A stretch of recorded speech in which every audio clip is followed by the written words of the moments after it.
Praise the lord. యేసుక్రీస్తు నామముపేట మీ అందరికీ శుభములు. బాగున్నారండి? మరి చిన్న ప్రార్థన చేసుకుని ఈరోజు దేవుడు ఏం మాట్లాడుతున్నాడు విందామా? పరిశుద్ధుడైన దేవ, ప్రియ పరలోకపు తండ్రి, మీ బంగారు పాదములకు స్తోత్రములు నాయనా. ప్రభ, నువ్వు మాట్లాడుతుండగా ప్రభ, మా మనసులు నీ మాటకు అంగీకరించే కృపను దయచేయమని యేసు నామమున ప్రార్థించి వేడుకుంటున్నాం తండ్రి. Amen, amen, amen. సంతోషం. మీరందరూ కూడా ప్రతిరోజు మరి పరిశుద్ధాత్మ దేవుడు ప్రేరణ కలిగించి పంపిస్తున్న ప్రతి వాక్యాన్ని శ్రద్ధగా వింటున్నారని నేను నమ్మొచ్చు ఉన్నాను. మరి ఇంకా మీకు తెలిసిన వాళ్ళకి కూడా మరి షేర్ చేసి, మరి దేవుడి చిత్తం అయితే మీకు ప్రేరణ కలిగిస్తే మరి ఛానల్ని సబ్స్క్రైబ్ చేసుకోవాల్సిందిగా మనవి చేస్తూ ఉన్నాను. ఎందుకంటే శ్వాస ఉన్నంత వరకు సువార్త ప్రకటించాలని దేవుడి యొక్క ఆశలో ఉన్నాను కనుక మీరందరూ ప్రోత్సహిస్తారని నమ్ముచూ ఉన్నాను. సరేనండి, ఈరోజు ఒక చిన్న విషయాన్ని మీ దగ్గర చెప్పడానికి వచ్చాను. ఒకవేళ ఎవరైనా ఒక తప్పు చేస్తున్నారు అనుకోండి, లేదా తప్పుడు మార్గంలో ఉన్నారు, చెడు చేస్తున్నారు, చేయకూడని పనులు చేస్తున్నారు, అది సమాజానికి, కుటుంబానికి, మరి దేవుడికి అది కీడు తెచ్చే పని అయినప్పుడు పెద్దవాళ్ళుగా మనం ఎవరమన్నా అలా చేయకండి, అది మంచిది కాదు, నాకు ఇలా తెలిసింది, నాకు ఇలా అనిపిస్తుంది, నువ్వు తప్పుడు మార్గంలో ఉన్నావు, జాగ్రత్త సుమా అని మనం చెప్తే ఎంతమంది అండి మన మాటను అంగీకరిస్తారు?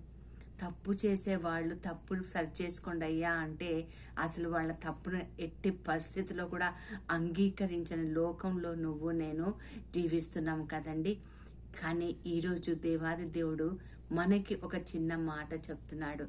తండ్రి కుమారుని శిక్షించినట్టుగా, తండ్రి కుమారుని దండించినట్టుగా నేను మిమ్మల్ని ఒక్కొక్కసారి దండిస్తూ ఉంటాను.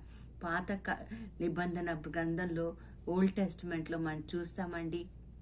మొదటి రాజుల గ్రంథం 11-12 అధ్యాయాల్లో మనం చూస్తాం సొలొమోన్ని దేవాది దేవుడు మరి దండించినట్టుగా, శిక్షించినట్టుగా మనం చూస్తాం. అలాగే మనం కొన్ని చూస్తే సంఖ్యాకాండంలో కూడా మనం చూస్తాము మోషే ప్రవక్తని మరి సరిచేసినట్టుగా మనం చూస్తూ ఉంటాం. అలాగే మనం చూస్తూ ఉన్నాం మొదటి దినవృత్తాంతాల గ్రంథం 28లో దావీదుని కూడా దేవుడు సరిచేసినట్టుగా చూస్తూ ఉంటాం. సొలొమోన్ జీవితంలో ఏం జరిగింది అంటే ఆయనని దేవుడు గొప్పగా వాడుకున్నాడు. దావీదు కుమారుడు సొలొమోన్ చేత తన మందిరాన్ని కట్టించుకున్నాడు, దేవాలయాన్ని కట్టాడు. అంతేకాదు ప్రసంగి గ్రంథంలో చాలా సామెతలు ఆయన రాసినట్టుగా కూడా చరిత్ర మనకి చెప్తుంది. బైబిల్ పండితులు ఎంతగానో సొలొమోన్ గురించి గొప్పగా చెప్పాడు. దేవుడు అతన్ని గొప్పగా వాడుకున్నాడు, జ్ఞానంతో అతన్ని నింపాడు. చాలా మంది అతన్ని ఇప్పటికీ కూడా ఆ జ్ఞానం, అతనికున్న జ్ఞానాన్ని బట్టి ఎంతగానో దేవుని కొనయాడుతుంటాడు. అలాంటి వ్యక్తి మొదటి రాజుల గ్రంథం 11 అధ్యాయం 4వ వచనంలో మనం చూసినట్లయితే వృద్ధుడైన తర్వాత అతని భార్యల చెప్పు చేతుల్లో ఉండి మరి దేవుణ్ణి కాదని, తండ్రి దావీదు చూపించిన మార్గంలో కాదని మరి విగ్రహారాధకుడుగా మారిపోయినట్టుగా మనం చూస్తున్నాం. అయితే దేవుడు వదిలేశాడండి. తండ్రి తన బిడ్డని శిక్షిస్తాడు, దండిస్తాడు, కానీ ఎట్టి పరిస్థితుల్లో వదిలేయడండి. నాకు చాలా ఆశ్చర్యకరమైన మాట అక్కడ రాయబడి ఉంది. మొదటి రాజుల గ్రంథం 11 అధ్యాయం 9వ వచనంలో ఏమని రాయబడిందంటే దేవుడు సొలొమోనుకు 2 సార్లు ప్రత్యక్షమయ్యాడట. హల్లెలూయా. అసలు మన జీవితంలో ఒక్కసారి చూస్తే మన కడుపున బిడ్డలే కావచ్చు, లేదా మనకు తెలిసిన వాళ్ళు కావచ్చు, వాళ్ళు ఏదైనా తప్పు చేస్తే వాళ్ళతో మాట్లాడడానికి కూడా మనం ఇష్టపడం కదండి. కానీ దేవాది దేవుడుకున్న ప్రేమ చూడండి. ఆ తండ్రి ప్రేమని వర్ణించడం ఎవరి వల్లనో కూడా కాదు కదండి. మారని ప్రేమ, మరవని ప్రేమ, గొప్ప ప్రేమ, దేవుడి ప్రేమ. ప్రత్యక్షమయ్యాడంటండి. ప్రత్యక్షమయ్యి అయ్యా నువ్వు చేస్తుంది తప్పు అంటే సొలొమోన్ అంగీకరించుకోవాలి కదా, మారు మనసు పొందాలి కదా, దేవుడి యొక్క చేతుల్లోకి వెళ్ళిపోవాలి కదా. తన జీవితము కాకుండా లెక్క చేయలేదని బైబిల్ చెప్తుందండి. లెక్క చేయలేదు. పరిశుద్ధుడైన దేవుడు మరి పాపము, వ్యతిరేకత, అవిధేయతని మరి అలా చూస్తూ ఉండిపోతాడా? ఒక ప్రక్కన సొలొమోన్ని వదులుకోలేడు, రెండో ప్రక్కన ఆ తప్పుడు మార్గంలో ఉన్న సొలొమోన్ని ఖండించకుండా కూడా ఉండలేదు. అందుకనే చిన్నగా శిక్ష ఇస్తున్నాడు. శిక్ష ఇవ్వకుండా ఉండలేని పరిస్థితి దేవుడికి మరి సొలొమోను తీసుకొని వస్తూ ఉన్నాడండి.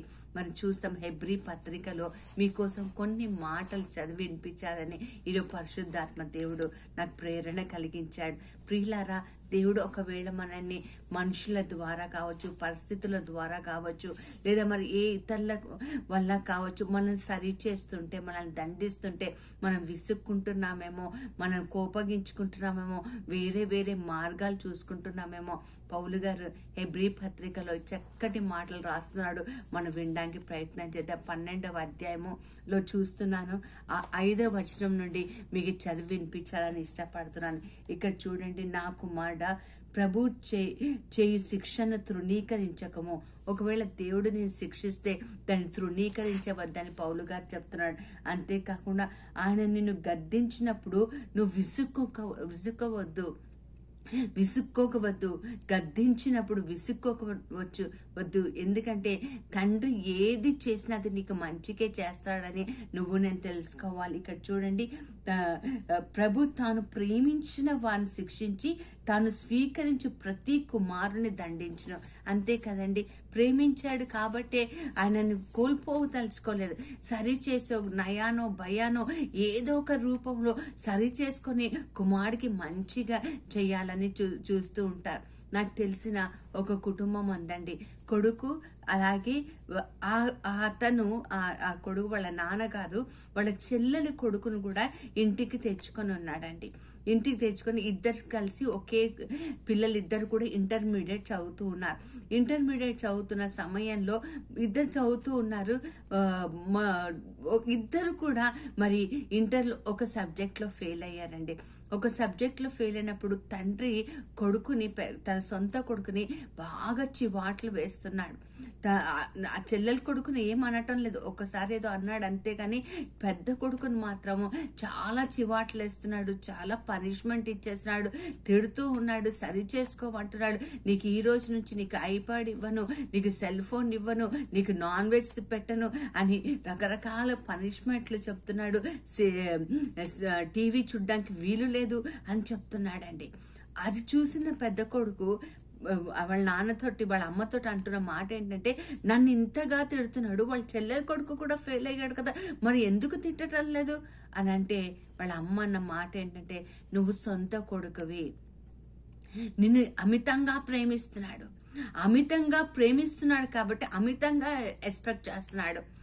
దేవుడు తను ప్రేమించిన వారినే దగ్గర తీసుకొని దండిసి శిక్షిస్తాడండి. ఈరోజు నువ్వు దేవుడు ప్రేమిస్తున్నావా, లేదా దేవుడు నిన్ను ప్రేమిస్తున్నాడా? అయితే ఎక్కడో ఒక దగ్గర దేవుడు ఒక శిక్షకి దండనకి నేను గురి కావాల్సిందే. మీకు నవ్వు వస్తుందేమో కానీ ఒక చిన్న సందర్భాన్ని జ్ఞాపకం చేయాలనుకుంటున్నాను. ఆఫీస్లో పనిచేస్తున్న సమయంలో ఒక రోజు మా తోటి ఆడవాళ్ళందరం కూర్చొని ముచ్చట్లు ఆడుకుంటూ ఉన్నామండి, టీ తాక్కుంటూ. అయితే మేము 5 ఉన్నాము. 5 ఉన్నప్పుడు నేను నిజానికి ఏం మాట్లాడట్లేదు, కానీ 4 మాత్రం ఇంకొక ఆవిడ గురించి మాట్లాడుతున్నప్పుడు నేను తలకాయ ఊపాను అంతేనండి. కేవలం తలకాయ ఊపాను, టీ తాగాను, వచ్చేసానండి. ఇంటికి వచ్చేసాను. తెల్లవారుజామున ఉదయకాలం ప్రార్థన చేయడానికి నేను లేచినప్పుడు నా తల ఊగటం ప్రారంభించిందండి. తల ఎవరో ఇసిరేసినట్టుగా అనిపిస్తుంది. ఏమైందా, నరాలు ఏమైనా పట్టేసాయా అని నేను పట్టుకుని ఉన్నప్పుడు పరిశుద్ధాత్మ దేవుడు జ్ఞాపకం చేసిన మాట ఏంటంటే, నువ్వు ఆఫీస్లో వేరే ఆడవాళ్ళ ముందు తలూపింది ఇలాగే ఊపావు. చిన్న విషయమేనండి, నేను మాట్లాడలేదు, కానీ దేవుడు ఆ రోజే నాకు చాలా జాగ్రత్తగా ఇతరుల దగ్గర ఉన్నప్పుడు నా ప్రవర్తన ఎలా ఉండాలో నన్ను దండించి శిక్షించి నాకు నేర్పించాడండి. చాలా చిన్నదే కానీ ఎంతో గొప్ప పాఠం. తాను ప్రేమించిన వారిని ఆయన శిక్షిస్తాడని ఇక్కడ రాయబడి ఉంది. ఇంకా ఏమని రాయబడి ఉందంటే, ఇక్కడ శిక్షాకాలము పొందుటకై మీరు సహించుచున్నారు, దేవుని కుమారులుగా మేము చూచుచున్నాడు. దేవుడు కుమారులుగా మేము చూచుచున్నాడు. తండ్రి శిక్షింపని కుమారుడెవడు?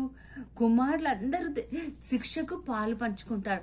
ఒకవేళ నాకు శిక్ష అవసరం లేదు అనుకో, నాకు వద్దు, నేను శిక్షను వద్దు, నాకు దేవుడిచ్చే దండన వద్దు, దేవుడిచ్చే కరెక్షన్ నాకు వద్దు, నా ఇష్టంగా నేను బ్రతుకుతానని అనుకున్నా అనుకో, బైబిల్ చెప్తుంది నువ్వు కుమారుడివి కాదు, నువ్వు దేవుడి బిడ్డవు కాదు.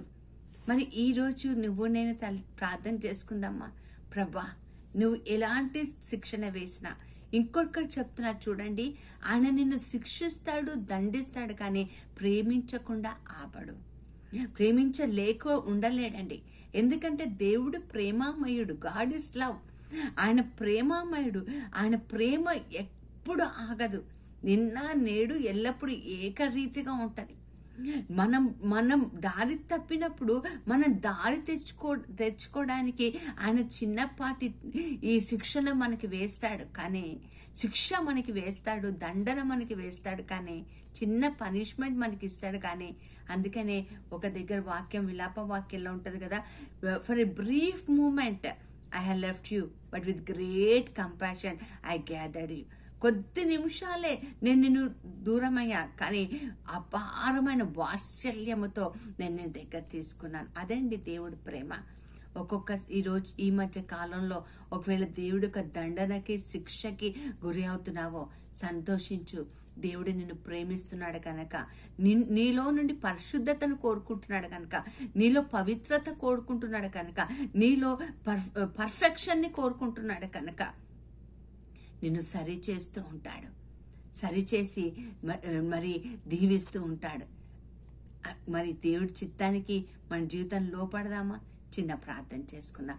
పరిశుద్ధుడైన దేవా, ప్రియ పరలోక తండ్రి, మాది మొండి హృదయం నాయన. అవును ప్రభా, ఎవరైనా మమ్మల్ని కరెక్ట్ చేస్తే మేము అస్సలకే ఒప్పుకోలేని పరిస్థితి ప్రభా.